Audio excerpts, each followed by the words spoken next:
Hello, everyone. Thank you, President Zelensky, for convening us for the third Crimea Platform Summit. We meet at the 18-month mark of Russia's brutal, full-scale war against Ukraine. For 18 months, the Ukrainian people have endured a constant assault against their lives and their country's future. They've seen their homes, their schools, their houses of worship destroyed. They suffered atrocities, horrific human loss. And over those same 18 months, the Ukrainian people have demonstrated extraordinary resilience and resolve. Governments and people around the world, the United States proudly among them, have rallied to Ukraine's side in defense of the principles at the heart of the United Nations Charter: sovereignty, independence, territorial integrity. Russia's aggression against Ukraine began when President Putin invaded Crimea and tried to redraw Ukraine's borders by force in 2014.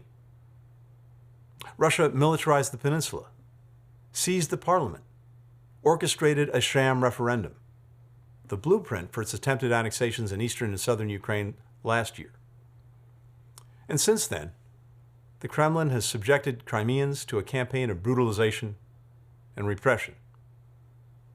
It has detained, tortured, and disappeared journalists, activists, religious and political leaders.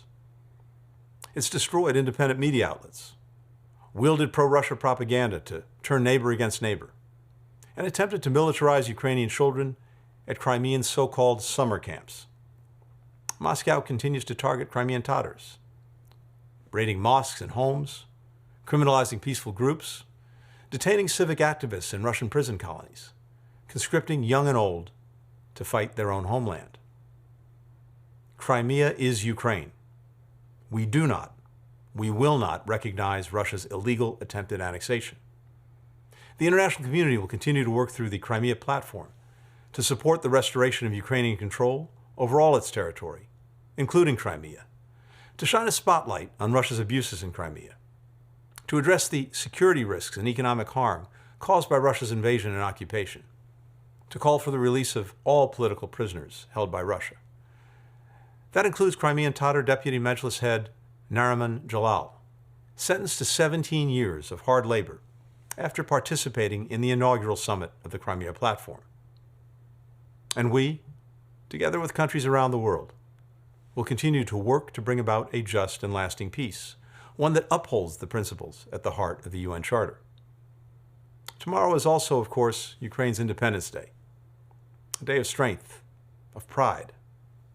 32 years ago, the Rada declared, and Ukrainians in every region affirmed, and I quote, "The territory of Ukraine is indivisible and inviolable." That's the principle that brings us together today.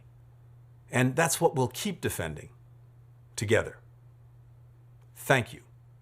Slava Ukraini.